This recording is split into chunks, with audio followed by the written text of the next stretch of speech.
O Zé Eduardo vai ser o parâmetro aí, vai me dizendo se tá tudo certo. E, seguinte, gente, então, continuando lá, né? Os mesmos materiais, só que agora, claro, vocês já poderiam ter lido mais naturalmente, porque agora a gente vai avançar. Vamos falar aqui de sensação, percepção, consciência. A gente vinha falando. A gente começou o tema na última aula, né? A gente começou assim, a gente viu os métodos e aí ia falar do tema. Tá, eu acho que eu tinha falado dessa abertura para vocês, né? Bom, o tema lá da percepção tem dois aspectos, né? Na verdade, é um processo de senso-percepção que é chamado. Então, primeiro nós sentimos o estímulo e depois nós percebemos. Então, aquilo que eu havia começado com vocês na última aula, né? Que o real não é como uma fotografia para a qual a gente olha objetivamente, né? Quando a gente for ver depois em memória, é a mesma coisa. A visão que a gente tem das coisas em memória também é assim. Na memória a gente processa essa informação e ela também não é armazenada literalmente, né? Não é assim que funciona também o processo de memória. E aí eu tinha iniciado assim, né? Por que as coisas têm a aparência que têm, né? E por que elas são aquilo que são? É porque elas são aquilo que são, né? Não, é porque nós somos aquilo que nós somos, né? É porque a nossa percepção se organiza de uma certa forma. E Maurício, tudo bem? Se organiza de uma certa forma. O nosso organismo se organiza assim. E por causa das nossas experiências prévias. Né? Então, há uma grande diferença entre o que está no mundo e o que percebemos dele.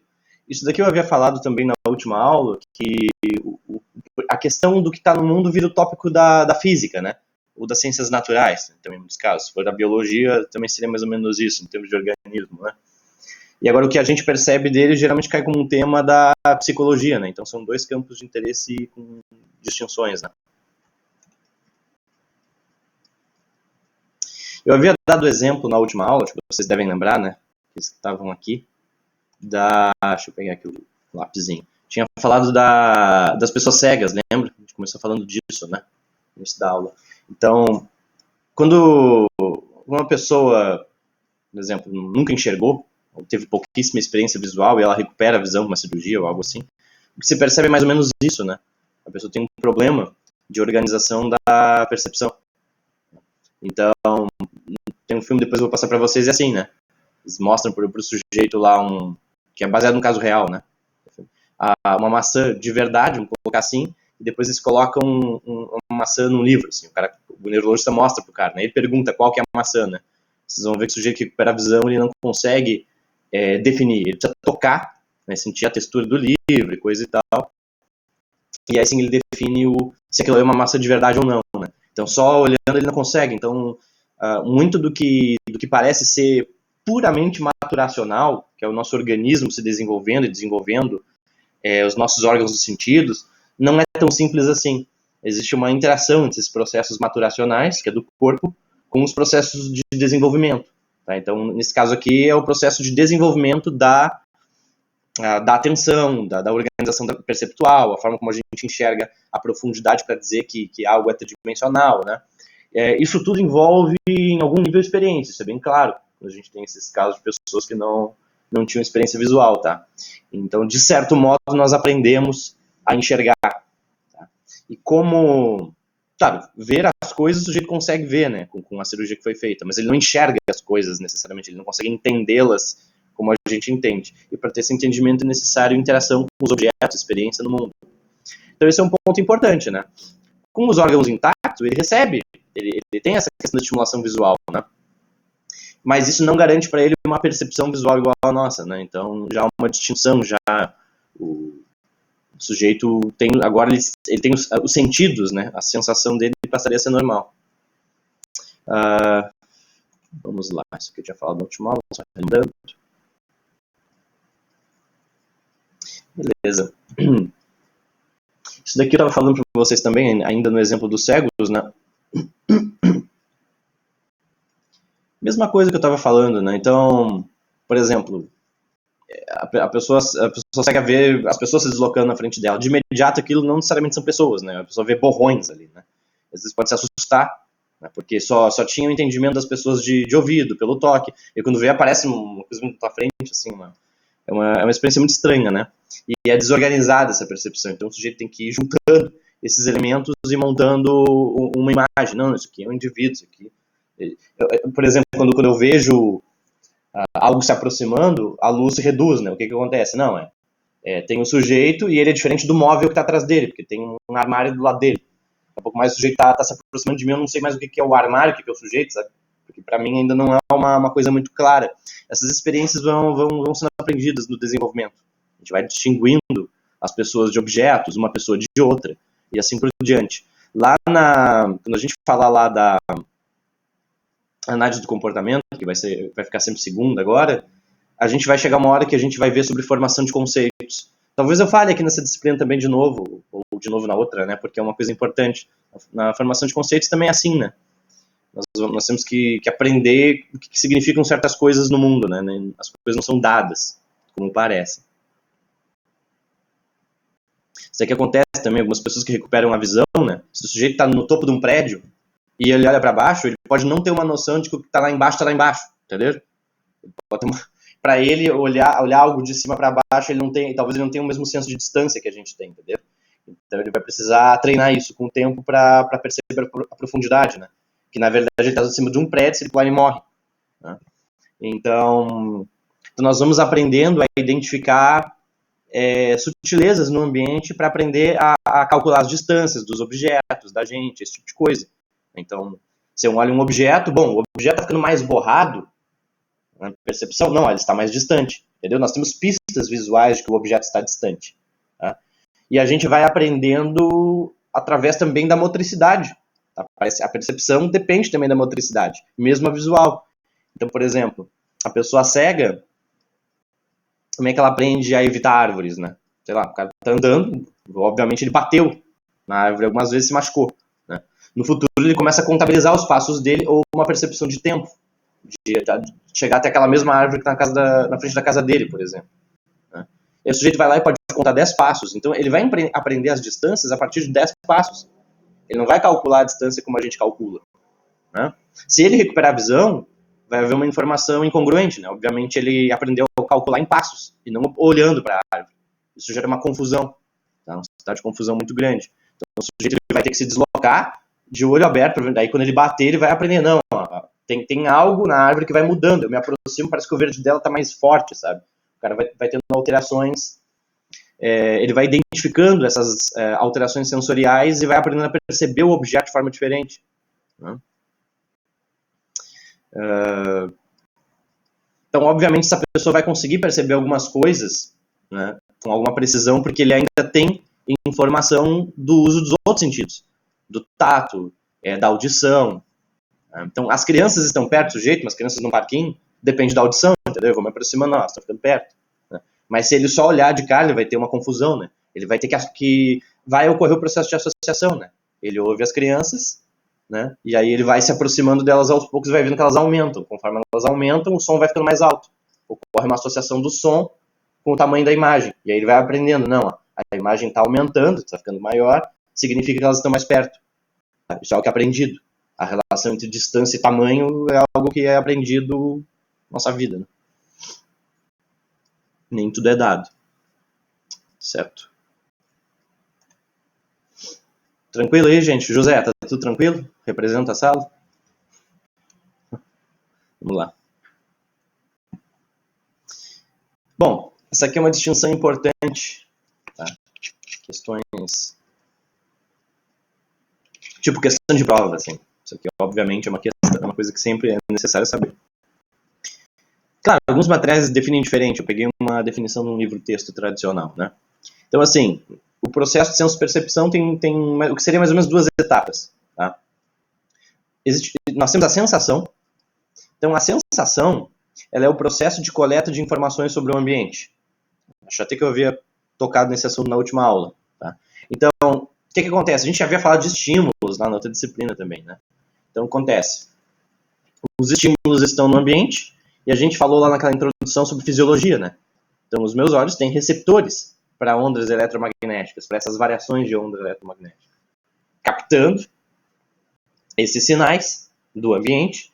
Eles são o que eles chamam de transduzidos. Transduzidos é como se fosse traduzido, tá? O sinal ele é transduzido através do sistema nervoso Então, inicialmente, entram inputs, são inputs sensoriais, chamados inputs sensoriais. Então, inputs são as entradas de estímulos, tá? Informações para nós. Eles vão ser transformados de uma forma bem complexa, a nível do sistema nervoso, tá? E toda essa informação se organiza lá no nível cortical.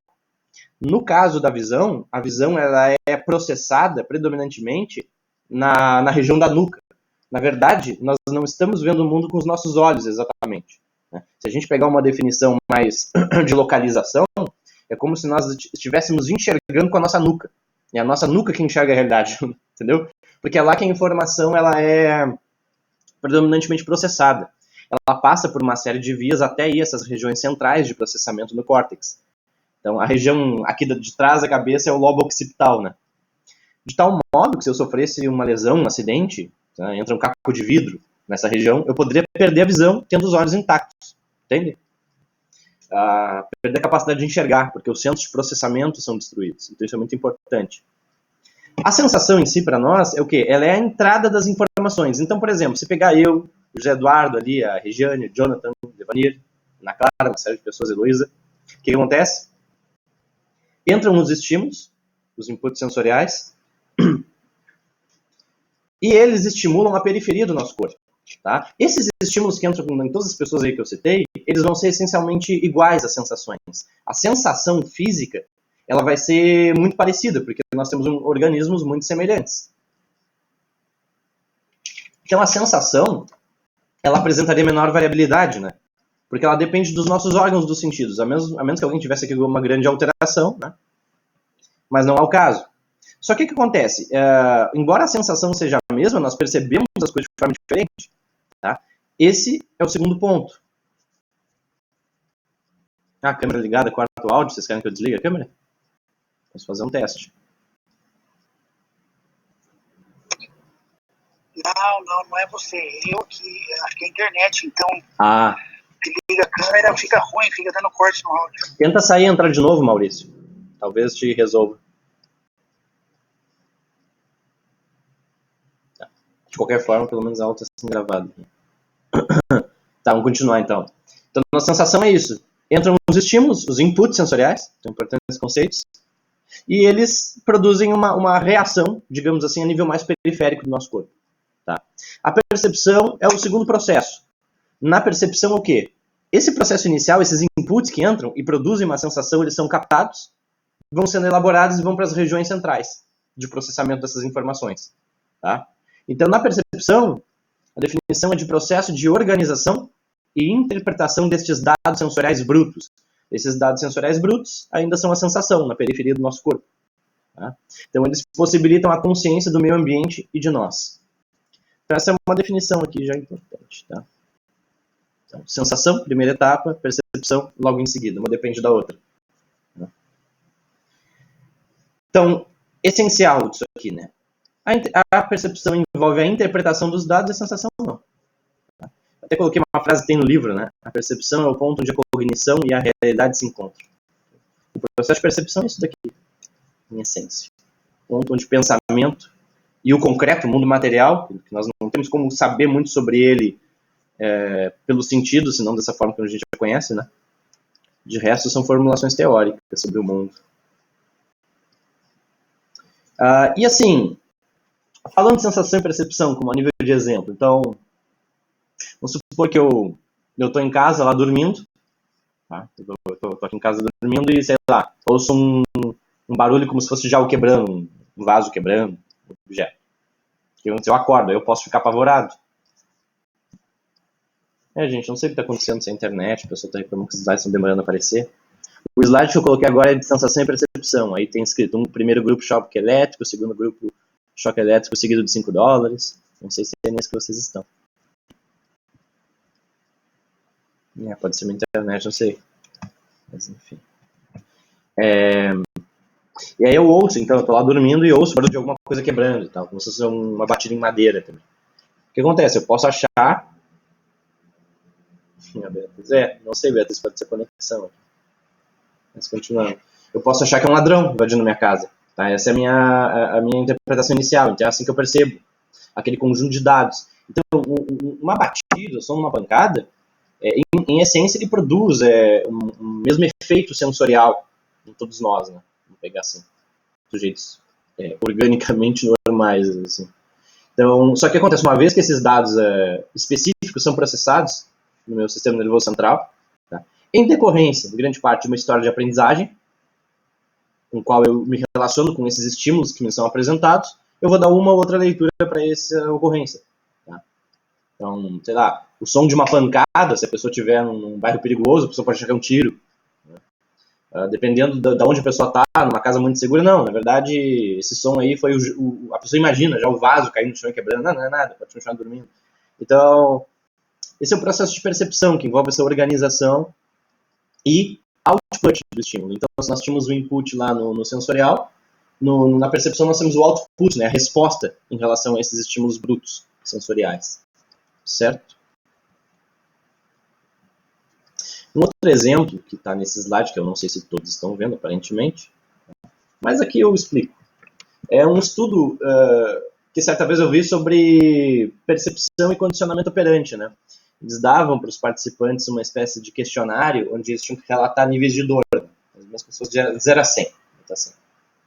E aí eles pegavam grupos de participantes e aplicavam uma descarga elétrica nos participantes. Eles davam um choque, mas nada, não um choque também absurdo, tá? Não é nada letal. E eles faziam lá uma atividade com os participantes onde eles recebiam uma descarga elétrica. Se eu não me engano, era um estudo envolvendo condicionamento operante, que a gente está começando a falar na outra disciplina, né?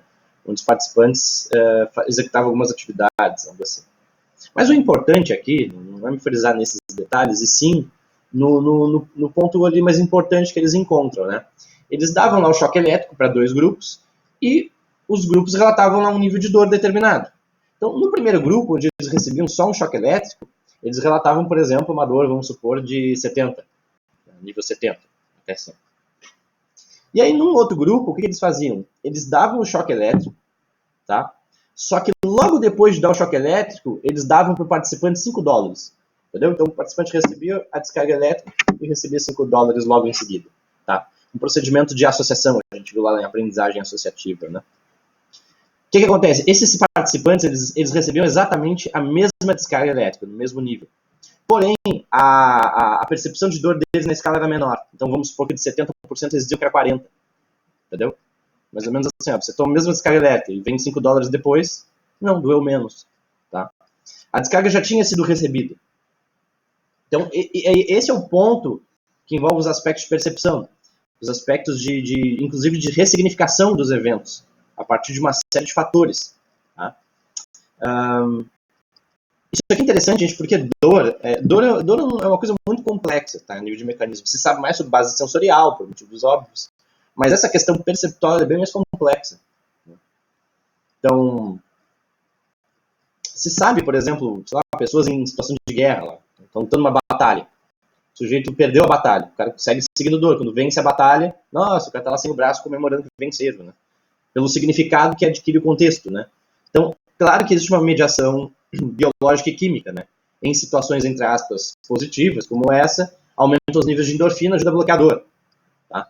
Mas esse aumento de níveis de endorfina se dá pelas experiências que nós tivemos antes, nos eventos, e pela mediação cognitiva da dor, a forma como a gente interpreta a situação que está ali se dando. Entende? Então, percepção é bem complexo. Eu tinha essa questão de percepção de dor é bem complexa. Eu tive uma cliente, acho que vou deixar para falar mais tarde, quando a gente fala de nossos sectores e tal, que era uma senhora que eu tratava as dores dela com técnicas de terapia cognitiva, essencialmente, né? De ressignificação e tal. Mas eu vou deixar isso para falar um pouco mais para frente, quando a gente entrar nesse tópico, falando sobre nossos receptores e tal. Até aqui, tranquilo? José, tranquilo? Bom, já que ninguém mais quis ligar o webcam, o José está representando. Se alguém tiver alguma dúvida também, quiser colocar aqui no lado digitado, de boa. Vamos lá. Então, assim, basicamente, nós vamos aprendendo por repetição de certos padrões, né? Então, em termos da interação do meio ambiente com o nosso processo de percepção, né? É como se nós estivéssemos sempre estudando a realidade, não estudando teoricamente, pegando um livro, né? Mas toda vez que acontecem mudanças no ambiente, a gente está aprendendo essas mudanças. Invariavelmente, mesmo de forma intuitiva, nós estamos aprendendo elas. Tá? Pela exposição e pela necessidade de interagir de forma eficaz com esses estímulos do ambiente. Então, nós aprendemos assim o que ocorre com as formas, com as cores, com as texturas e com a iluminação sob diversas condições, de modo a interpretá-las. Então, vocês já devem ter visto várias ilusões de ótica, né? Antes, né? Onde às vezes eles colocam um cubo colorido numa região mais escura e ele parece ter outra cor. Quando eles colocam uma região mais clara, parece ter outra cor. Até fizeram na internet aquelas brincadeiras daquela calça que as pessoas não sabiam definir a cor, né? Aquilo são ilusões de ótica, colocando uma certa variação, né, de cor, textura ou forma, num contexto de iluminação que a gente não está habituado. A gente começa a ter uma confusão, tá? No processo de organização perceptual. São ilusões de ótica, né? Então a gente está sempre aprendendo com experiências. Então a mesma coisa vai ocorrendo com objetos que são ditos padrões fixos, né? Por exemplo, vocês estão vendo essa imagem que eu coloquei? É um retângulo. Chamar de quadrado, não, retângulo. Tá, mas essa relação de percepção seguida de uma compensação, o que significa isso, Devanir, compensação? Não sei se eu entendi. Tá me ouvindo? Oi? Tá ouvindo? Tô ouvindo bem baixo. Tá ouvindo agora? Bem baixo, mas acho que dá. Se tu falar devagar, eu acho que eu consigo. Acho que melhorou agora, né? Acho que sim. Diga. Tem a ver com auto-hipnose? Auto-hipnose? A ilusão de ótica? Não, a questão dessa percepção com compensação. Compensação. Ah, tá. Tu fala do experimento lá, da dor? É. Pode-se dizer, assim, talvez. É porque, claro, aquilo dali, queira ou não, o experimento é feito, mas não necessariamente eles sabem tudo do mecanismo, né? É que a questão da hipnose, ela é complicada, porque eu vou falar mais pra frente. A gente vai ter uma aula que a gente vai discutir a hipnose e voltar às aulas que a gente faz e tal, em sala. Mas, se tu considerar que um dos elementos que faz parte das alterações do comportamento de alguém na hipnose são elementos cognitivos, a forma como a gente interpreta as coisas, então sim, agora, isso é apenas um elemento da hipnose. A hipnose é mais ou menos como juntar uma série de princípios que regem o nosso comportamento, direcionar ele de uma forma intencional, e você tem o que você chama de hipnose, né? Mas a hipnose, dependendo da teoria, vai ser dito que ela não é nada muito fora do que a gente já experiencia normalmente. A única coisa é que a gente faz isso de uma forma tal que nos dá a ilusão de que é um processo muito mais extraordinário do que ele seria, né? Agora, sim, a hipnose, por exemplo, ela envolve questão de ressignificação de coisas, de interpretação. Ali também envolve, né? Ali a gente tem duas leituras, né?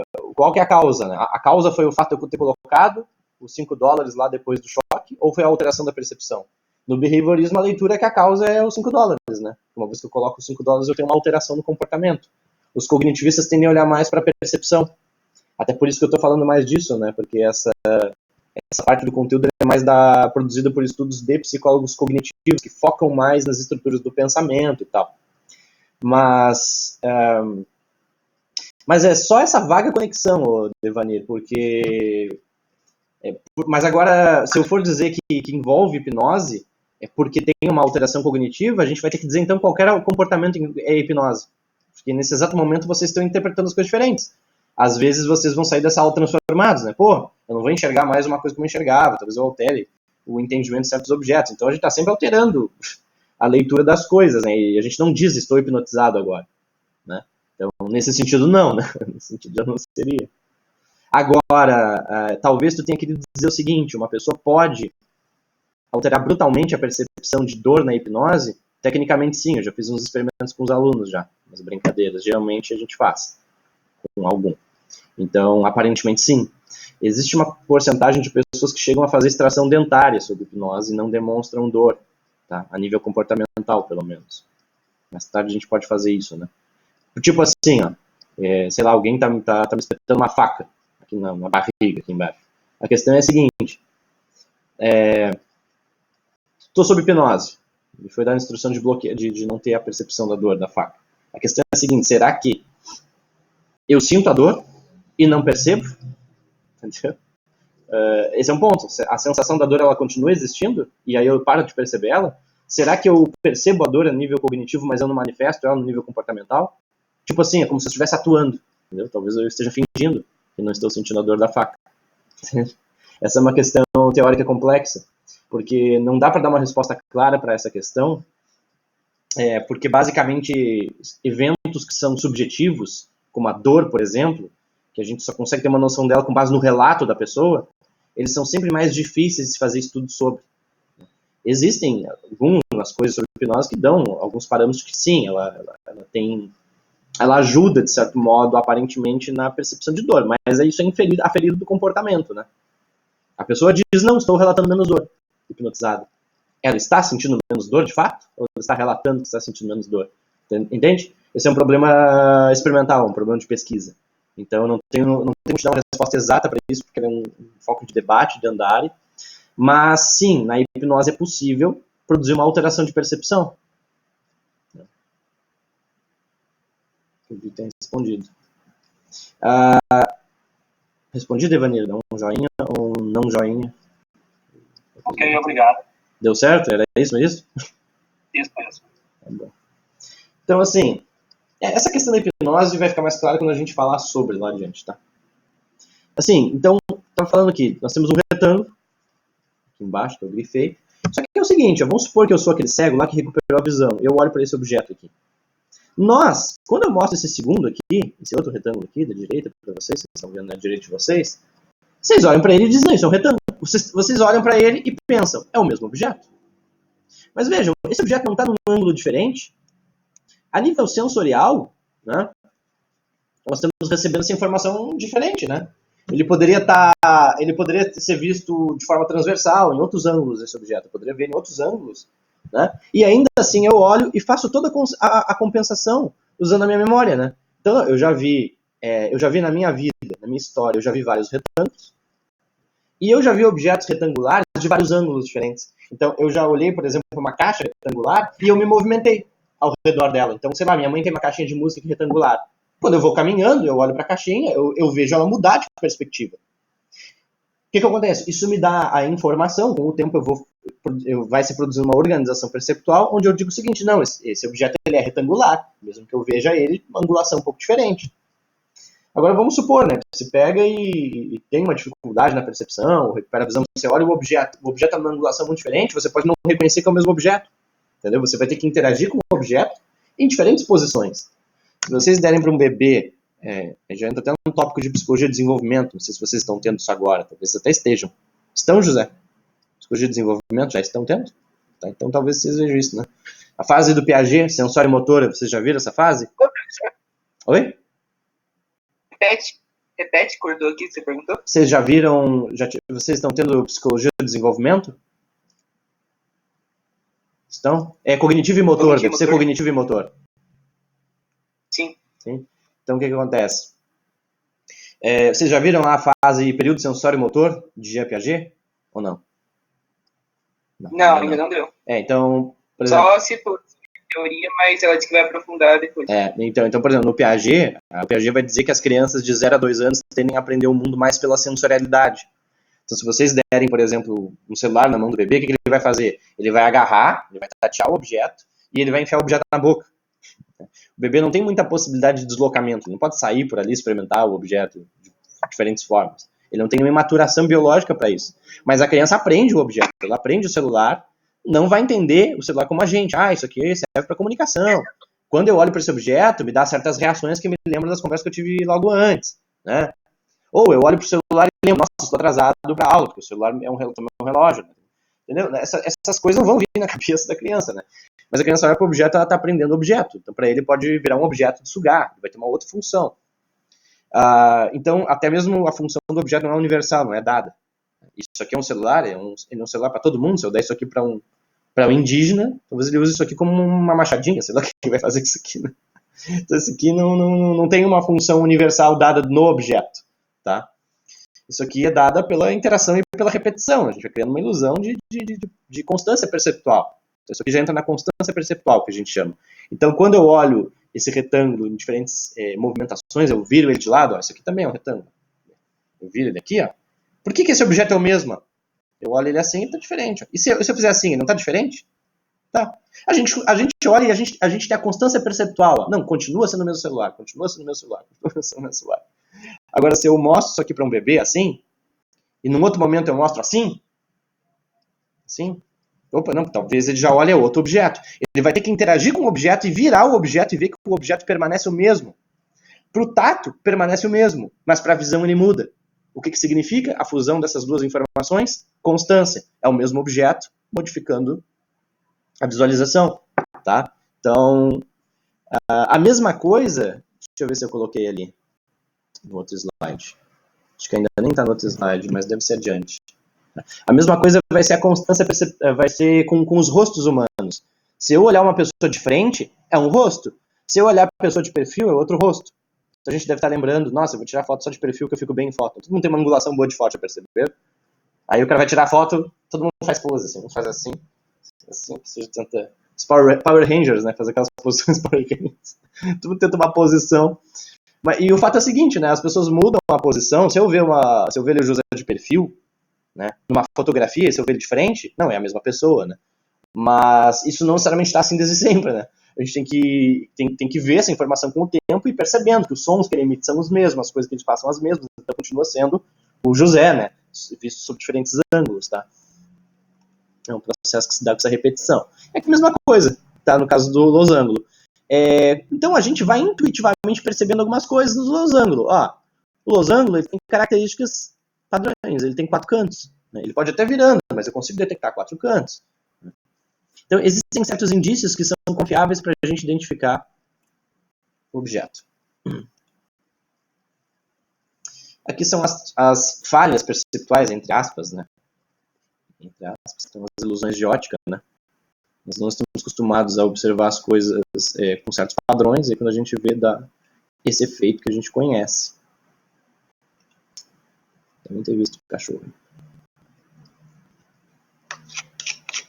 Então,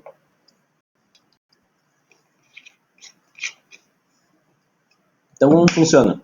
As habilidades de percepção, de perceber os objetos, às vezes elas são chamadas de habilidades construtivas. Tá? Então, é como se eu estivesse construindo a percepção, vamos colocar assim, dentro da psicologia cognitiva. Né? Então, são as operações que configuram o processo de percepção por etapas. Tá? Ao invés de falar aqui dessa coisa de hipótese, antecipação, isso aqui de repente até para num outro momento, acho que eu vou tentar partir para alguns exemplos mesmo. Então, por exemplo, quando acontece alguma coisa, algum incidente qualquer, essa coisa que acontece atrai a minha atenção. Então, esse é um primeiro ponto. E vai dar início a um ciclo perceptivo. Certo? Então, isso aqui entra naquilo que eu falei. Se eu ouvir uma batida forte na porta, rapidamente, indícios serão integrados ou buscados por mim para conseguir dar uma interpretação, um significado àquele som. Né? Então, eu acordei com a batida na porta. De forma quase que automática, não é automática, é um processo, tá? Mas ele é muito rápido. Eu já estabeleci que, bom, eu estou numa casa de campo. Eu vi um filme de terror na noite anterior. Será que é um cara vindo me esfaquear, alguém vindo me matar, entendeu? Essas informações, elas são integradas, então a memória que a gente experienciou, o contexto que a gente está, então tudo isso vai vai fazer o processamento da informação daquele estímulo, certo? Então, tudo isso vem uma série de etapas, né? Por exemplo, o teste de hipótese, né? Então, o quão provável é que seja um assaltante neste lugar, né? Se eu já tiver uma antecipação que o lugar é ermo e perigoso, eu já vou me antecipar também a essa leitura, né? O armazenamento, por exemplo, é a questão das informações que eu já tenho. Então, é aquilo que eu falei, eu já tive experiências com assalto antes, a chance de eu interpretar, talvez, esse estímulo como sendo um assaltante aumenta muito, né? O som de algo quebrando em sequência de alguém, né? Tá? E tem um outro exemplo que eu coloquei que é o seguinte, né? Vocês não devem ter visto muito sentido no slide do exemplo, mas isso aqui, ó. Então, isso aqui é um cachorro real, tirei essa imagem. Se eu chego e vejo um cachorro desse na casa de alguém, né? Como é que, por exemplo, eu sei que ele está vivo ou está morto? Né? Se uma pessoa que recupera a visão e era cega, ela não tem muitas experiências de ver ainda cachorros, assim, ela vai olhar, ela não vai necessariamente saber dizer se o cachorro está vivo ou morto, tá? Pela posição que ele está. Por quê? Porque ela não tem muitas experiências visuais. Então, quando a gente olha para o cachorro, Primeiro lugar, bom, o rosto dele não tem nenhuma cara que indicar sofrimento antes de morrer, provavelmente não está morto, a menos que tenha sido um infarto fulminante ou algo assim, provavelmente está vivo, né? Ele está no sofá, né? A gente aprendeu o que é o sofá visualmente, o significado dele, provavelmente dormindo, é um sofá. Então, é um contexto. Agora, se eu ver esse cachorro, por exemplo, no cordão da calçada, aqui embaixo, aqui no meu edifício, exatamente essa posição, mas bem rente ao cordão da calçada, com a mesma cara, talvez já mude, né? Pô, esse cachorro está na rua, é um ambiente que passa carro, ele não estaria. Tudo isso é a minha memória, está me trazendo a informação e integrando ela. Quando a gente olha, a gente imediatamente percebe se ele está vivo ou morto. A gente não se toca, mas a gente faz esse processo complexo de juntar as informações. Tá? Só que isso se dá numa fração de segundo. Então a pessoa cega que recupera a visão não vai fazer esse processo, porque ela não tem armazenamento, ela vai precisar construir essas informações na experiência, muitas delas, e juntar. O rosto do cachorro. Outra coisa, quando eu olho para o cachorro, assim que eu percebo a posição dele, o meu olhar rapidamente se dirige para a barriga do animal, para o peito, procurando um indício se ele está respirando. Então, por exemplo, uma pessoa que recupera a visão, ela nunca precisou procurar pistas detalhadas se alguém está vivo ou morto. Entendeu? Pela primeira vez, ele tem a necessidade de resolver esse problema. Isso é uma resolução de problema, uma estratégia. Está no top de pensamento quando a gente chegar também. Então, eu rapidamente vou resolver o problema. O problema é, o cachorro está vivo ou morto? Eu vou, meu olhar se direciona para o peito e ver se ele está ofegante. Né? A textura do pelo, quando o animal está morto, quem já viu animais mortos sabe que a textura do pelo fica ressecada do animal. Tem certas características. Então, tudo isso eu olho e identifico por experiências passadas. O cara nunca enxergou, nunca viu um animal morto, não sabe como é a textura do pelo. Não percebe que tem que se atentar para o peito para perceber o movimento. A gente faz isso uma fração de segundo. Como se fosse simples, mas não é. É um processo difícil. Tanto é que a pessoa recupera a visão, meu Deus, eu não sei enxergar. Tipo assim, isso é aprendido? Em parte, isso é aprendido. Tranquilo? Tinha uma série de imagenzinhas bonitinhas, mas como eu não consigo botar ele no PowerPoint, vocês não estão vendo as coisas legais, infelizmente. Tinha um monte de cachorro que eu botei junto dele depois. Gente, tranquilo até aí? Enquanto eu tomo água aí, se alguém quiser fazer um protesto. Tudo entendido até aqui?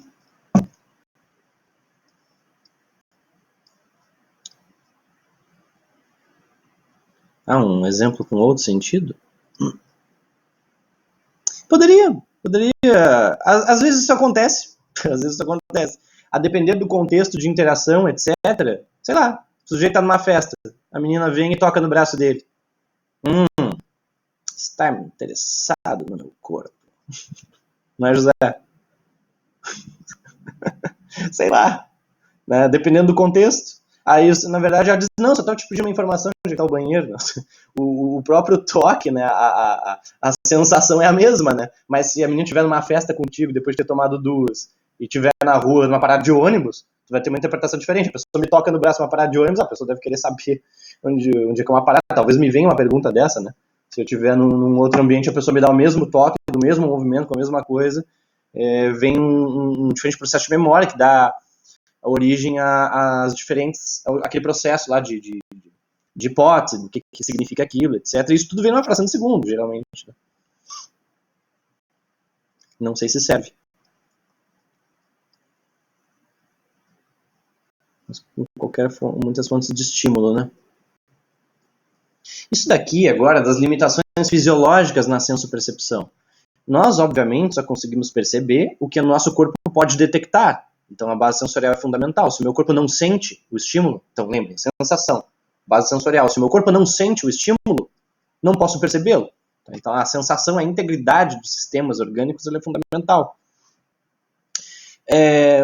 Um exemplo interessante seria... Isso daqui é dado em algumas literaturas da área da psicologia. Não sei se alguém já ouviu falar. Talvez já tenha ouvido falar, porque já meio que transcendeu esses exemplos das aulas. Né?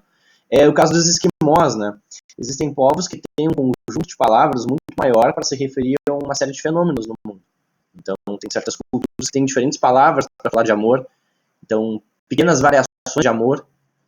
E essas palavras vão nos ajudar a nos dirigir com a realidade, manipular ela. A gente vai falar isso mais para frente. Pessoal, não sei se vocês estão me ouvindo porque tá dando um panezinho aqui na janela. Vou parar de falar um pouco até normalizar aqui. Deixa eu ver se está normalizando.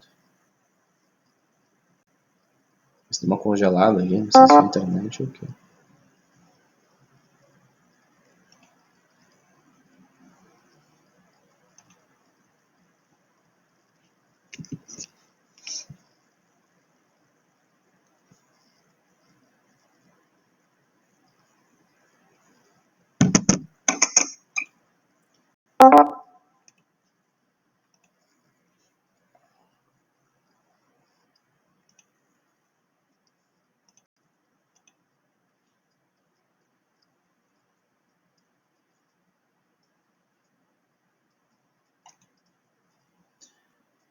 Voltei?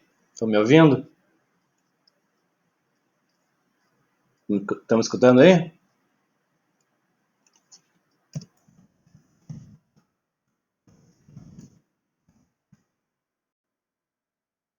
O áudio agora, estão me ouvindo? Então, gente, deu uma pane aqui. Não? Eu vou tirar o áudio e vou... You are now unmuted. Voltou? O áudio ou não?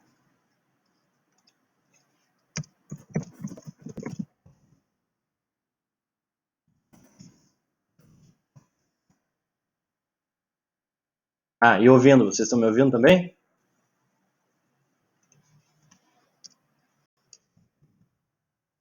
Não estão ouvindo. Estranho. Vou tentar resolver.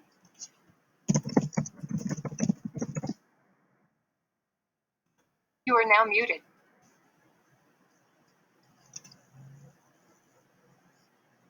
You are now unmuted.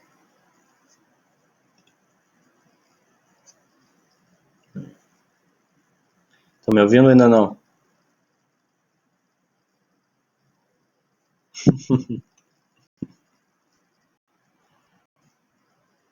E agora, deu certo? Vou fazer o seguinte, ó, vou...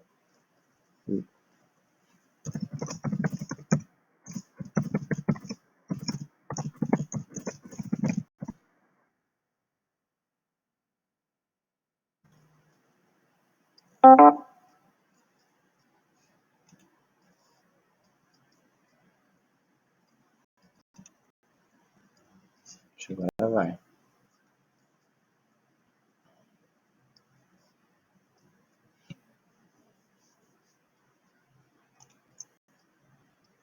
Voltou? Acho que agora voltou, né?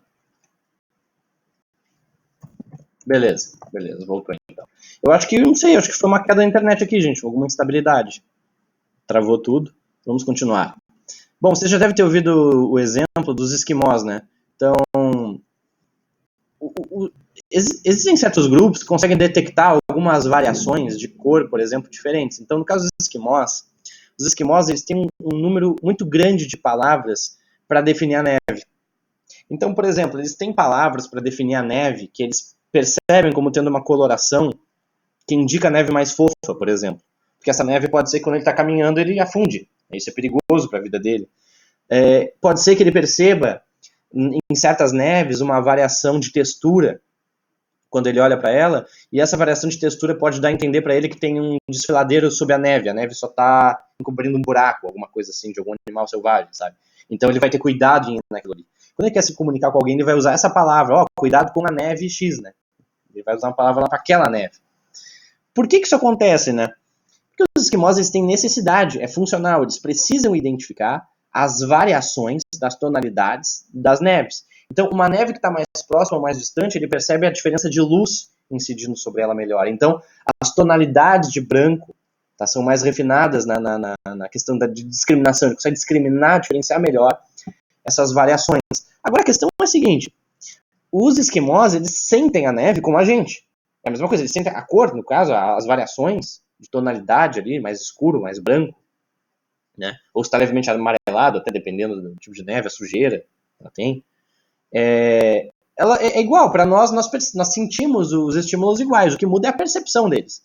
Então, porque nós temos a mesma capacidade que eles visual de detectar as variações, mas eles discriminam elas melhor, eles relatam elas melhor. Então, o que acontece? A nível de percepção, se eu olhar para a neve e alguém me perguntar, o que está vendo? Tem alguma diferença? Eu vou dizer, para mim é tudo igual, tudo da mesma coisa, não estou vendo diferença nenhuma. A minha sensação poderia detectar as diferenças, mas eu não estou me atentando. Né? Agora, a nível de percepção, ocorre essa mudança. Alguém ia falar alguma coisa? Pedro Henrique? Estão me ouvindo ainda? Pedro Henrique? Pedro Henrique não está falando. Não sei se... Acho que ele deve estar formulando a questão dele. Bom, enquanto isso eu vou falando, enquanto ele formula aí. Gente, vocês estão aí ainda? Alguém dá um sinal aí de vida. Não sei nem se vocês estão aí ainda. Tamo na área, tamo na área. Ah, estão aí. Professor, não tô aparecendo aí mais, não? Oi? Tua Não pergunta? tô aparecendo mais. José Eduardo? Tá desaparecendo travado. É minha... Tá desaparecendo travado, José Eduardo. A tua imagem aqui ficou travada. Alguém ia fazer alguma pergunta, eu acho, não sei. Enfim. Tá, vou continuando aqui. Se qualquer coisa, vocês me deem um grito aí. Sim, eu acho que eu diria que é a mesma coisa, Pedro. Eu não sei se vocês têm palavras diferentes, mas eu acho que sim. Se eu olhar e não ver distinção, né? Porque neste caso aqui dos esquimós, que vai se aplicar a qualquer caso semelhante a esse, né? Como eles têm a necessidade de detectar melhor essas variações, né? Então eles percebem melhor. Se eu olhar para a neve, eu vou dizer, cara, para mim parece tudo igual, eu não sei definir. Para mim é tudo neve, é tudo igual, exatamente igual. Eles vão dizer, não, é claramente diferente. Essa neve aqui é uma neve que já nevou na semana passada, ela tá mais velha. Essa neve aqui é de ontem. Essa neve aqui, sabe? O cara detecta tudo isso, coisa que para mim eu não consigo detectar essas variações todas no branco, tá? Então vou ter uma brincadeira aqui, vou ter aqueles negócios de tons de parede, né, que tem pintor. Eu acho engraçado isso também, né? Geralmente a minha mãe lá olhar as pinturas era assim, o meu pai olhava, cara, não vejo diferença nenhuma, Denise, é tudo igual, tudo a mesma coisa. Minha mãe é Denise, não dela. Tem a Denise que é aluna, mas chama Denise. É tudo igual, tanto faz. Aí minha mãe olhava, claro que não, tá vendo? Olha aqui, ó, as diferenças de branco. Então, assim, é basicamente um processo de treino. Então, você pode treinar esse processo de discriminação, ensinando a pessoa a olhar os detalhes da tonalidade, a percebê-los melhor, né? O organismo era capaz de fazer isso, né? Detecta o estímulo, né? A gente não consegue percebê-lo daquela forma, certo? Então isso envolve o processo de aprendizagem. Professor, Diga, José. por exemplo, uma pessoa que ela, por algum motivo, algum acidente, alguma queimadura ou algo assim, ela não sente mais em alguma área do corpo, por exemplo. E alguém vem e toca nela, por exemplo. Ela não está sentindo que a pessoa está tocando, mas ela consegue perceber, né, que ela está... Por via visual. Se tiver de olho fechado, talvez não sente nem percebe. A via da percepção dele do toque é visual. Ele sabe que está sendo tocado, mas ele não percebe a nível tátil e nem sente. Dependendo, claro, do nível da queimadura, né? Ele nem sente o estímulo. Na hanseníase, no caso, na pele, né? Se tocar, às vezes a pessoa não percebe o toque, né? E talvez nem sinta, porque ocorre uma alteração nos receptores. Então, se você destruir certos receptores táteis, você não vai perceber, não vai ter a sensação e por consequência, não vai ter a percepção também. É impossível, né? Então, é aquilo que eu falei, tem que ter o sistema fisiológico íntegro, né? Agora, nesse caso, eu vejo a pessoa me tocando, eu posso aferir um significado daquilo, né? Mas eu não vou conseguir perceber a sensação do tato. Eu vou apenas saber que a pessoa está me tocando.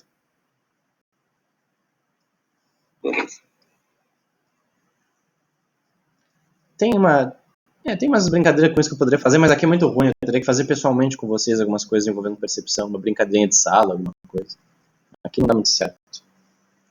Isso daqui, gente, a gente vai ter até na análise do comportamento, tá? Então eu não vou nem explicar em detalhes. Lá eu explico melhor, com os termos, tudo da área experimental.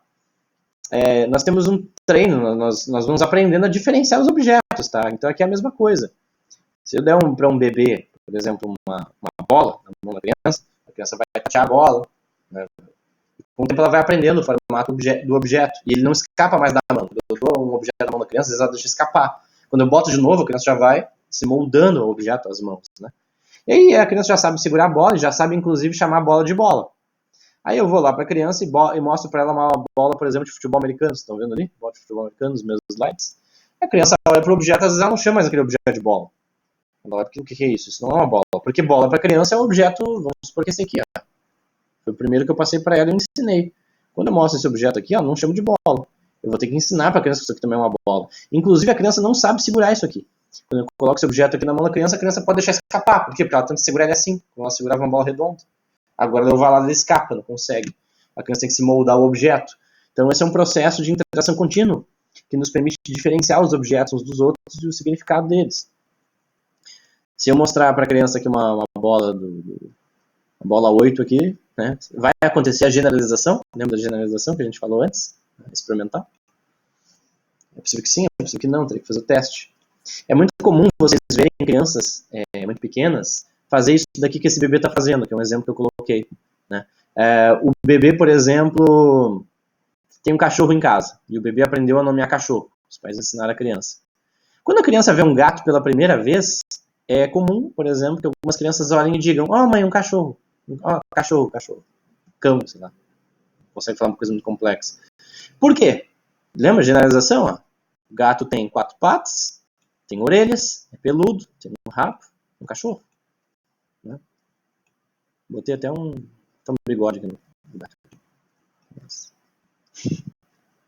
Toma, chifre dele. Agora ficou bonito. Pronto. Entendeu? Então, é basicamente isso. Às vezes vocês ensinam a criança sei lá, chamar o amarelo de amarelo. Algum objeto amarelo, ó, amarelo. A criança vê um Fusca amarelo na frente de casa e fala: amarelo. Ó, amarelo. É claro, não aprendeu a nomear Fusca, mas aprendeu a nomear a cor, o amarelo. Acaba que se transfere para o próprio objeto, vira o nome do objeto. Então, esses processos de percepção, eles também envolvem. Por isso que eu digo, né, gente, a gente separa as disciplinas didaticamente, assim, mas elas não têm uma separação absoluta. Né? O treino discriminativo compõe também muito do nosso processo de atenção e percepção dos eventos, né? Então, as coisas que eu vou atentar para prestar atenção, elas têm conexão com o que eu já aprendi a perceber e assim por diante, né? A gente vai falar melhor depois de atenção. Que horas são? Nossa, já quase 10 horas. Isso daqui, gente, que vocês estão vendo aí,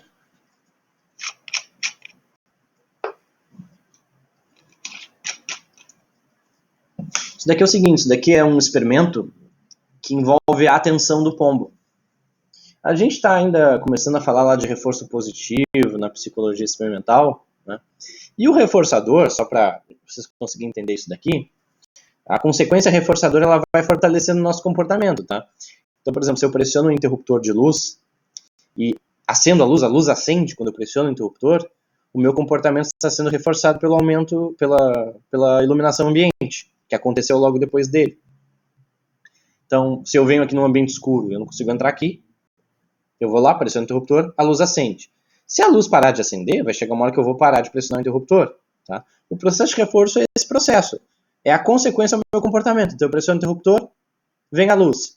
Se a luz aumenta a chance de eu continuar pressionando o interruptor no futuro, eu digo que ele reforçou o meu comportamento de pressionar o interruptor. Entende? Então, um processo de reforçamento é isso. É o estímulo reforçando a resposta, fortalecendo ela. Nesse experimento aqui, eles pegaram esse princípio do condicionamento operante, né, de condicionar a ação através de uma consequência. Se alguém estiver confuso, a gente me fala aí. Eles aplicaram num pombo. O que eles faziam nesse experimento? Eles colocavam para o animal, na caixa de Skinner, né, que a gente estava vendo na outra disciplina, eles botavam para o animal um triângulo luminoso. Então, eles botavam uma luz triangular, por exemplo.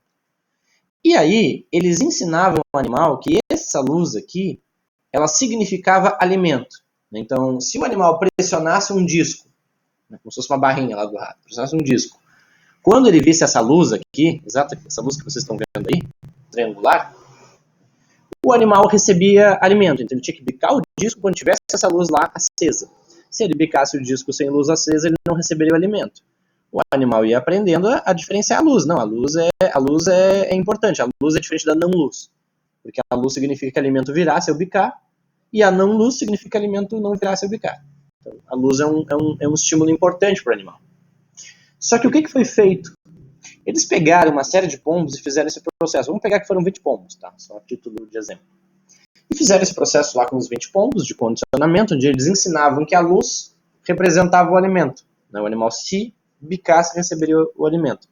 Eles pegaram esses 20 animais, submeteram eles numa variação experimental. 10 para um lado, 10 para o outro. 10 desses animais, eles faziam o quê? Eles apresentavam de novo a luz, só que dessa vez, eles tiravam o centro do triângulo. Então, a parte em azul ali, eles tiravam, então eles deixavam só as laterais, as arestas que eram avermelhadas, que era uma luz avermelhada, e deixavam. E aí o que aconteceu com esses animais? Parte deles, por exemplo, vamos pegar aqui esse testar os 20, tá? Parte deles, por exemplo, parava de bicar o disco para receber o alimento, quando apenas viam a superfície, as arestas aqui, ó. Deixa eu botar aqui uma imagem. Apenas quando viam a superfície do triângulo avermelhada, tá?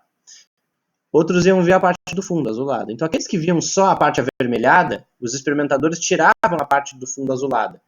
Parte desses animais continuava respondendo, continuava pressionando o disco, em troca de alimento, e parte desses animais simplesmente parava de se comportar. Eles simplesmente não bicavam o disco diante das arestas. Era mais ou menos metade. E os caras ficaram confusos. Ué, o que está acontecendo? Eles, para essa metade que não bicava diante das arestas vermelhas do triângulo, eles apresentaram só o centro azulado do triângulo, e não as arestas vermelhas. Para surpresa deles, esses animais começaram a bicar de novo. Né? O que aconteceu? Cerca de metade dos animais, eles estavam percebendo, digamos assim, ou estavam se atentando para o centro do triângulo. Outra metade dos animais estava se atentando mais à parte externa da figura, né? Da figura no caso da luz.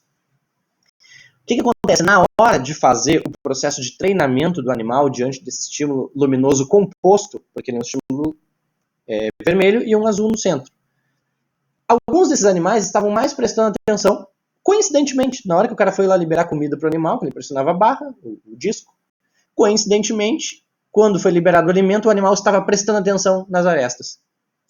Para a outra metade dos animais, coincidentemente, quando foi liberado o alimento, ele estava prestando mais atenção no centro. Entende? Ou seja, o próprio comportamento de prestar atenção, que é importante no processo de desenvolvimento da percepção, ele é também submetido, em parte, ao processo de aprendizagem, aos processos de condicionamento, que a gente está discutindo lá na outra disciplina. Então, a atenção, a seletividade da atenção, ela é aprendida. Então, para que estímulo eu olho no ambiente? Quando eu vejo alguém chegar, para onde eu olho? Eles têm pistas que me dão informação sobre certas coisas que me permitem me adaptar melhor no ambiente. Né? Uma pessoa sorrir para mim, qual é o significado disso? Tem pessoas, às vezes, que não têm dificuldade de habilidade social e interação. A gente pode operacionalizar essas dificuldades, né, que a pessoa tem de socializar. Às vezes a pessoa não se atenta para certos sinais sociais que nos dão informações sobre o que fazer, né? Então, aquele exemplo lá que a gente brincou antes, né? A gente brincou, né? Eu brinquei, né? Tô me sentindo meio sozinho, dando aula, né? Todo mundo observando. Então, sei lá, a pessoa toca no meu braço, o que isso significa? A pessoa sorri para mim, o que isso significa? Então, eu tenho também me atentar para certos aspectos do ambiente que são relevantes nas informações que eu vou sentir para processar. Então, às vezes a pessoa tem uma dificuldade de habilidade social, mas a pessoa não consegue detectar que sentimento a pessoa tem, porque não consegue prestar muita atenção em regiões do rosto que são relevantes, nos olhos, na boca e no significado de cada coisa. Em parte, esse processo pode ser treinado. Existem treinos com consequências dados para autistas, para que eles aprendam, por exemplo, a focar mais a atenção em estímulos faciais relevantes, para que eles olhem mais para o olhar das pessoas. Então, existem alguns experimentos com isso. Tá? Então, esse processo, ele é mais ou menos o seguinte, né? Eu tenho que ter um organismo intacto, eu tenho que ter uma capacidade sensorial preservada, sensação. Eu preciso me atentar para o estímulo. Então, alguns estímulos eu posso nem sentir se eu não me direcionar para eles. Os estímulos visuais atrás de mim, eu não vou senti-los para depois percebê-los se eu não me virar em direção a eles. Né? Então, eu tenho que ter atenção também íntegra. Então, são processos continuados, né? Tranquilo até aí, gente? Tem um joinha.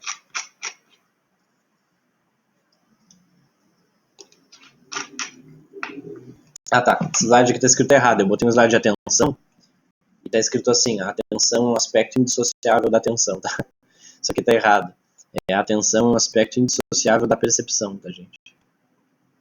Pequeno erro ali de redação no slide. Então, assim, uma quantidade imensa, né? Imensa de estímulos no nosso dia a dia nos atingem, né? Então eles competem pela nossa atenção. Aonde que eu vou prestar atenção? Por que eu estou olhando para cá e não estou olhando para o ventilador do meu lado, sei lá. Né? Então, existem muitos estímulos competindo pela nossa atenção, mas só uma parcela muito pequena do mundo, né, ao nosso redor, nós vamos dirigir o nosso foco. Então, apenas uma quantidade pequena de informações no mundo nós vamos realmente perceber, né? Então, os estímulos que se alojam na periferia, né, que estão em segundo plano no nosso campo perceptual, né, geralmente nós não os percebemos. Então, sei lá, alguém tá me vendo falar. Talvez poucas pessoas tenham parado para reparar o que tem atrás de mim. Então, tem ali um negócio que é de madeira, não sei, de um guarda-roupa e tal. Então, tem coisas atrás. Geralmente a gente olha que está em primeiro plano e chama a nossa atenção. Né? A gente vai ver depois sobre a relação figura-fundo. Talvez vocês tenham até visto isso um pouco na psicologia da Gestalt. Se a gente se atentasse a tudo, nós não estabeleceríamos sentido para nada. Então, o funcionamento normal da atenção é esse, é ser seletivo. Então, a gente percebe que, na verdade, a gente é limitado no acesso às informações, no processamento delas, na organização dessas informações e na forma como a gente emite respostas comportamentais diante delas. A gente é limitado, não tem como fazer. Inclusive, esse é um ponto importante na memória depois. A nossa memória, ela também é seletiva, assim como a atenção. E a nossa memória também funciona de uma forma semelhante nesse sentido, né? A gente esquece umas coisas e lembra de outras. A gente não lembra de tudo que a gente experiencia. Se eu chegar aqui em um de vocês e perguntar o que fez no dia tal, um dia ultra específico, de manhã, em tal horário, vocês não vão lembrar, muito dificilmente. Então, a gente costuma esquecer de coisas que têm constância muito grande também, em termos de memória, né? Coisas repetitivas. Algo parecido rola com a atenção, né? Geralmente eventos muito repetidos, que não tem um potencial óbvio, reforçador ou algo assim, a gente para de se atentar a ele, né? Tinha até um vídeo para mostrar para vocês disso. Eu tô achando que, caso chegue num vídeo, acho que eu vou deixar para próximo, porque aí eu consigo organizar os vídeos e enviar para vocês. Vai ser melhor do que eu pegar na hora, porque tá muito travado aqui. Devanir um percentual de quê? Do que a gente percebe do mundo? Não faço ideia. Não faço ideia. Não sei nem como ponderar isso em termos de porcentagem, como seria possível, né? Mas, obviamente, a gente chega pouco, né?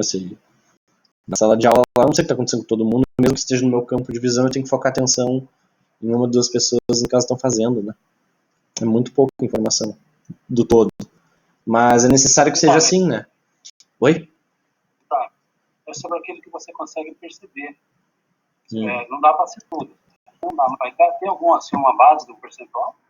Não sei, eu não sei nem como seria possível estabelecer percentual. Acho que eu nunca li sobre percentual disso. Nenhum livro, assim, que eu tenha visto de percepção fala a porcentagem do que você percebe. Não sei nem se dá para colocar nesses termos. Pensando aqui. Talvez eu consiga ter algum exemplo melhor mais tarde, mas em porcentagem não faço a menor ideia do que seria, como seria possível colocar nesses termos. Mas a gente tem um foco atencional estreito.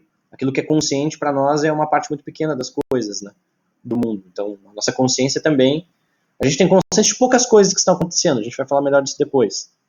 Inclusive, nós temos um conhecimento muito precário do porquê que a gente faz as coisas que a gente faz. A gente vai ver depois também. A gente não tem nem muita noção do porquê que a gente se comporta como se comporta. A gente viu um pouquinho isso lá na introdução da disciplina. Consciente? Oi? Diz que é em torno de 7%, mais ou menos. Não estou ouvindo. Tudo aquilo que nós processamos de forma consciente, dizem alguma coisa em torno de 7%, mais ou menos, que processamos de forma consciente. Não faço ideia. Tu achou isso em alguma fonte, alguma coisa? Sim. Qual fonte? Em PNL. PNL, tem que ver o que está citado em PNL. E PNL não é um campo científico, mas ele vem do marketing, da administração, né? PNL, eles pegam algumas informações de neurociência ou de psicologia, juntam, mas eles já têm as técnicas antes de fazer o estudo, né? Eu dei uma pesquisada na validade da PNL e não tinha muita evidência. Mas, assim, não necessariamente tudo que está na PNL, não estou falando que é falso. Às vezes eles citam coisas, né, que foram produzidas. Mas depois tu me passa essa referência, não sei nem como seria possível calcular isso, eu teria que ver como se chega a um dado de porcentagem, que é consciente ou não, né? Não me parece muito procedente. Processamos de forma consciente, por isso que eu associei essa questão da percepção. Diz que vai ter mais ou menos 5 a 9, né? E a média é 7. Né? Às vezes o que é citado sobre o quanto que a gente é consciente, eles usam aquela metáfora do quanto que a gente usa do cérebro. Essa é uma metáfora falsa, se for isso, né? Você usa só 10%, tem até uma música do Raul Seixas, né? O homem só usa 10% da sua cabeça animal, né? Assim. Aquilo lá é falso, mas vem de uma informação verídica. Acho que eu já comentei com vocês no início da disciplina, né? Como o nosso córtex, né, cerebral, ele é essencialmente, cerca de 90% dele, da parte da massa cinzenta, é estrutura neuronal, né, são neurônios. E o resto, aliás, uma pequena parcela, né, 10% desculpa, inverti, cerca de 10% são neurônios. Os outros 90% são muito predominantemente células da glia, né, os gliócitos, que são células que são esbranquiçadas. Na época, uma divulgação desse estudo, acho que um jornalista científico pegou esse estudo, colocou ele na mídia, na grande mídia, e colocou assim, a ciência mostra que nós usamos só 10% do nosso cérebro. Por quê? Porque no estudo o cara dizia, dado que neurônios são apenas 10%, vamos pegar assim, então, e são eles que processam as informações, então nós só usamos 10%, porque nós não usamos os gliócitos para processar a informação. Veja, o cara não está dizendo que nós usamos só 10% do nosso cérebro, da nossa cabeça. Ele está dizendo que nós usamos, de tudo que está no nosso crânio, a gente só usa 10% que são neurônios, entendeu? Agora, todos os neurônios funcionam. Não existe um neurônio que pare de funcionar. Eu não sei, às vezes algumas dessas coisas vêm desse tipo de relato enviesado, tá? Teria que ver. Mas depois tu me passa a fonte, o Devanir, né? Depois passa para mim para eu dar uma olhada nisso daí, no material, ver se eles dão uma referência dessa informação. Porque quando vocês pegam um livro texto de psicologia, se vocês pegarem esse livro, vocês vão ver que todas as afirmações eles estão seguidas de algum estudo para demonstrar. Então vocês podem ir atrás das informações nos artigos científicos, né? Neste caso aí da PNL, depois me passa. Às vezes, embora a PNL tenha esse status que eu falei, ela não tem um status científico, por exemplo, ela não tem reconhecimento formal nas neurociências, a PNL. Ela não tem reconhecimento formal na psicologia. Então, vocês não vão encontrar PNL em uma graduação de psicologia. Tá? Se encontrar, acho que é uma questão muito estranha. Mas, assim, não significa que quando a área foi desenvolvida lá, se não me engano, por administradores, eles não pegaram um pouco de conhecimento de algumas outras áreas de comportamento e não juntaram lá. Então, tem que ver, de repente, essa informação ela é verídica, mas não precisa dar uma olhada. As 3 bases da PNL é linguagem, lógica e psicologia. Mas ela não tem reconhecimento formal na psicologia da PNL. Sim. Ela é independente. Não tem. Ela pode pegar. Como é que eu vou explicar isso? Vou explicar de um outro jeito. Vou dar um exemplo, assim. Diagnóstico psiquiátrico. Diagnóstico psiquiátrico não é um conhecimento da psicologia. Vocês vão ter isso, né? Vocês têm esse tipo de coisa na graduação, né? Mas vocês têm ele na graduação porque o trabalho do psicólogo, até com outras áreas, passa pelo diagnóstico. Mas o diagnóstico nosográfico, né, ele não vem de estudo de psicologia. Ele é uma concepção que surge dentro da área da medicina, da psiquiatria, que tenta estabelecer descrição para os sinais e sintomas do que eles consideram quadros sindrômicos. Então, a psicologia, de modo geral, ela não estuda a doença nessa perspectiva, né? Pelo menos historicamente, os psicólogos estudavam o processo de percepção, como que se dá o comportamento, etc. Eventualmente, um psiquiatra pode apropriar um conhecimento, por exemplo, da psicologia do behaviorismo. E isso acontece. A área da psiquiatria, eles têm uma disciplina, a medicina, o próprio curso de medicina, eles têm uma disciplina onde eles tratam lá dos processos de condicionamento que vocês estão vendo, né? Embora muitos desses estudos tenham sido desenvolvidos por psicólogos, na verdade, né? Mas é um conhecimento que dialoga com algumas coisas, né? No caso da PNL, ela não é submetida, até onde eu sei, pelo menos a forma como foi construído os conceitos ou trabalhados não foi desenvolvido cientificamente, pelo método científico. Então, eu precisaria dar uma olhada melhor. Mas só para instigar aí a pesquisa. Também não estou dizendo que não funciona, tá? Até porque nem tudo que não é testado não significa que não serve para nada. Às vezes a coisa funciona e apenas não foi submetida a um teste, ou apenas não tem demonstração ainda, não sei. Então a gente faz uma antecipação das experiências, né? Então se eu botar aqui, cale a boca, seus filhos de uma, aí eu boto, cale a boca, seus filhos de uma mulher maravilhosa, né? A pessoa vai preencher isso aqui, né? Isso aqui é preenchido, deixa eu botar bem grande aqui. Puta. Estão vendo aí? Não me denunciem para coordenação. Então é o seguinte, então a gente faz antecipação com base na memória, né? Então a gente já vai preenchendo as experiências vazias. Então o nosso processo de percepção, como ele envolve esses componentes de memória, o processo de percepção ele é uma construção da realidade, uma construção e reconstrução. É aquilo que eu falei, eu mostrar isso daqui não é objetivamente um celular. Um celular é um significado social que a gente estabelece para esse objeto, tudo aquilo que o envolve. Vou apresentar isso aqui para um nativo, né? Isso daqui, ele pode ver o mesmo objeto, né? Mas ele não vai atribuir os mesmos sentidos, ele não vai ter a mesma interpretação do que isso aqui implica e significa. E, por consequência, não vai se comportar do mesmo jeito em relação ao objeto. É um processo de construção histórico.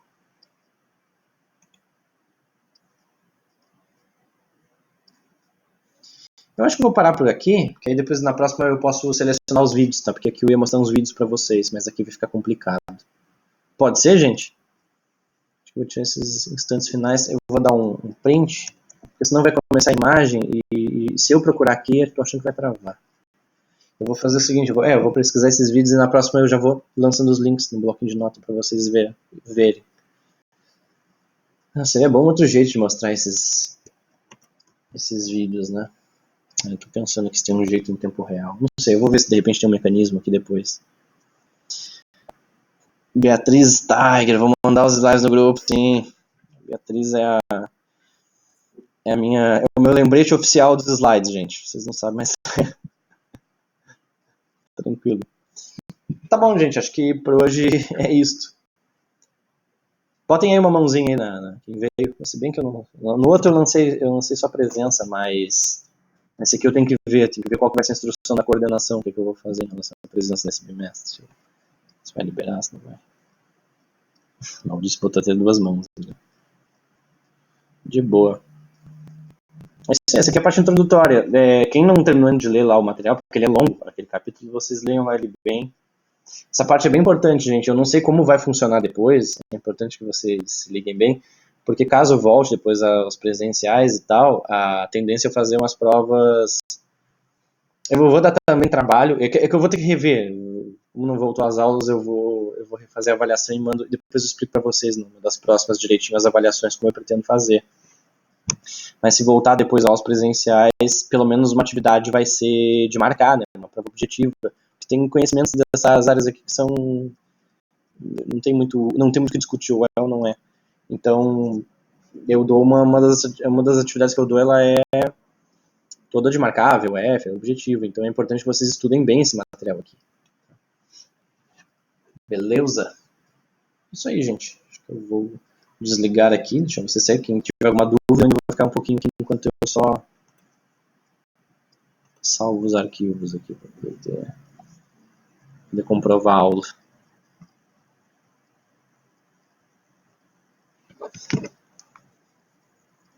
Eu que agradeço, Rafael.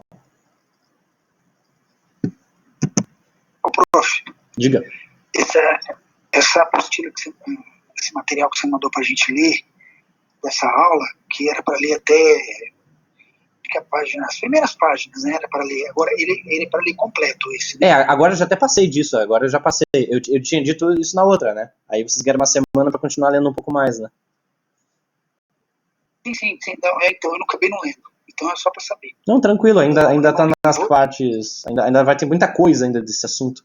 Vocês podem ir lendo ele até semana que vem, tentem ler mais dele já. Eu tô seguindo mais ou menos a ordem dele, tá? Então, por exemplo, as últimas coisas que estão lá vão ser as últimas que eu vou chegar. Eu tô seguindo a ordem que tá nele, então vocês mais ou menos conseguem acompanhar o ritmo.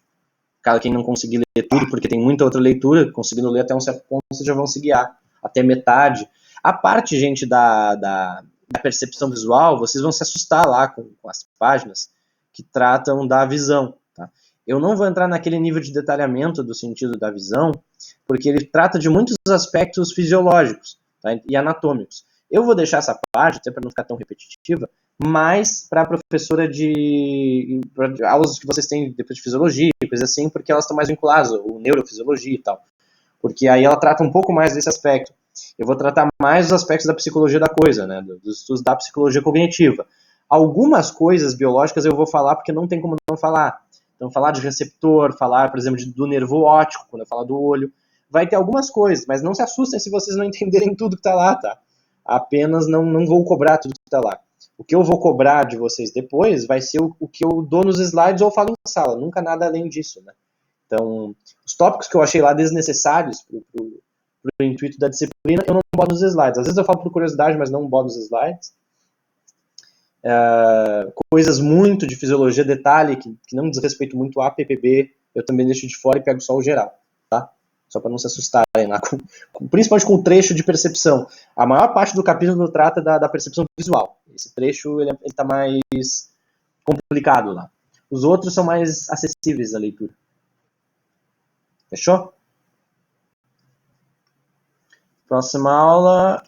O Zé Eduardo perguntou para no final. Acho que eu já respondi, Zé Eduardo. A próxima aula. Eu vou levar ainda umas aulas para terminar isso aqui, pelo menos uns 2, 3 encontros, não sei quantos leva. Talvez mais até. E eu vou. Posso até ver aqui para ver se eu consigo responder. Deixa eu ver. Não dá, tá muito lento aquele slide. Eu vou. Depois eu vejo direitinho, até posso mais ou menos dizer para vocês até onde mais ou menos dá para vocês lerem, assim. Mas na próxima acho que eu já devo falar de visão, acredito. Então vocês lendo aquela parte eu acho que tá bom. Fechou? Vou desligar aqui o vídeo.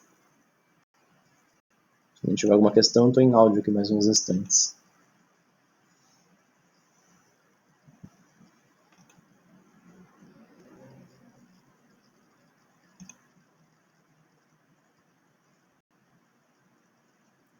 Isso aí, gente. Vou fechar aqui. Às vezes que ficarem querendo sair de boa.